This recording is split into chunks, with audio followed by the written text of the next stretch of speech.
Imagina por un momento una familia perfecta.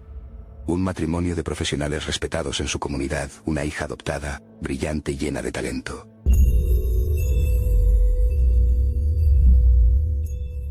Una vida de clase alta en una ciudad tranquila como Santiago de Compostela.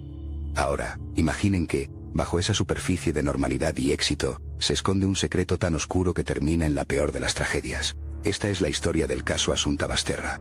Un crimen que conmocionó a España y que, una década después, sigue generando más preguntas que respuestas. Todo comienza el 22 de septiembre de 2013. A la 1:15 de la madrugada, dos hombres que se dirigen a un club de alterne encuentran el cuerpo de una niña en una pista forestal en Teo, a pocos kilómetros de Santiago. La pequeña está maniatada con una cuerda naranja, y yace a un lado del camino. Es Asunta Basterra, una niña de 12 años cuyos padres habían denunciado su desaparición apenas unas horas antes.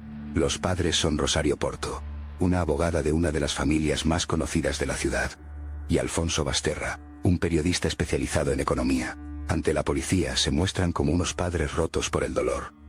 Cuentan que la tarde anterior, Asunta se quedó sola en casa estudiando mientras Rosario iba a la casa de campo familiar en Teo y Alfonso se quedaba en su propio apartamento, ya que la pareja estaba separada pero mantenía una relación cordial. Según su versión, al volver a casa por la noche, Asunta ya no estaba.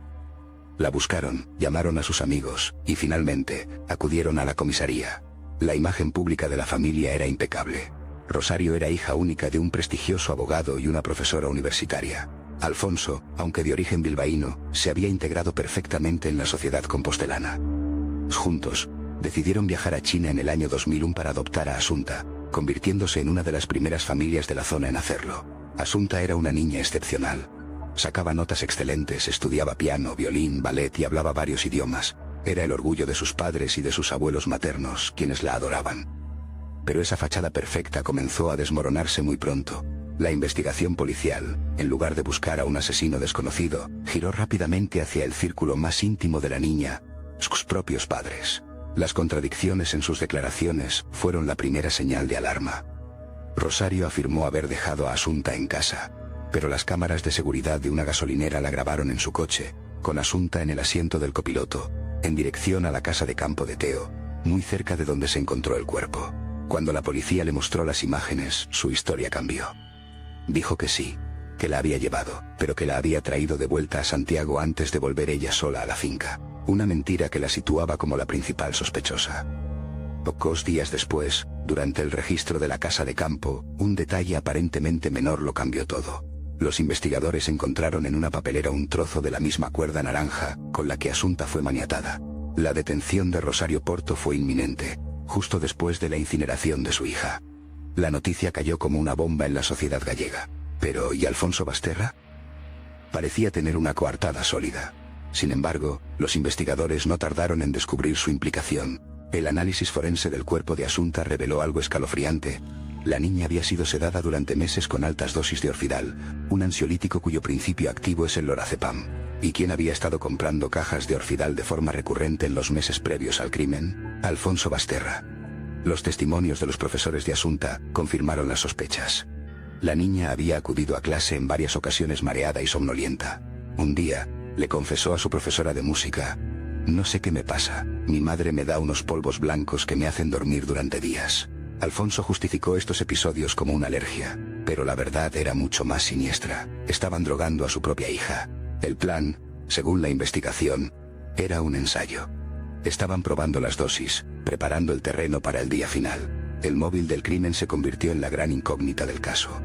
¿Por qué dos padres matarían a su única hija, a la que aparentemente adoraban? La fiscalía nunca pudo establecer un motivo claro y contundente, pero se barajaron varias hipótesis. Una de ellas apuntaba a que Asunta se había convertido en un estorbo. Rosario y Alfonso se habían separado.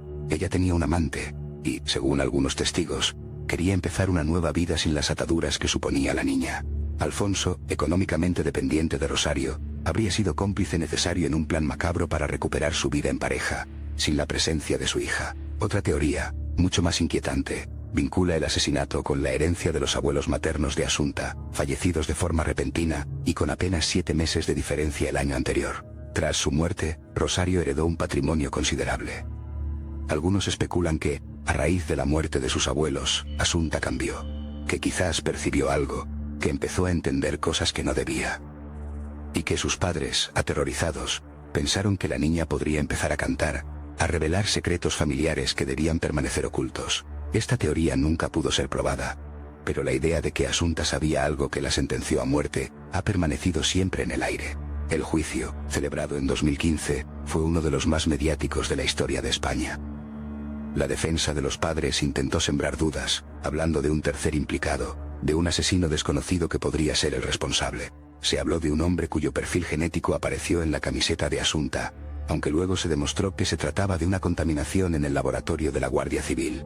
Durante el proceso, Rosario y Alfonso se mantuvieron fríos, distantes, y siempre defendieron su inocencia. Se acusaron mutuamente de forma velada, pero nunca rompieron su pacto de silencio. Las pruebas en su contra, sin embargo, eran abrumadoras.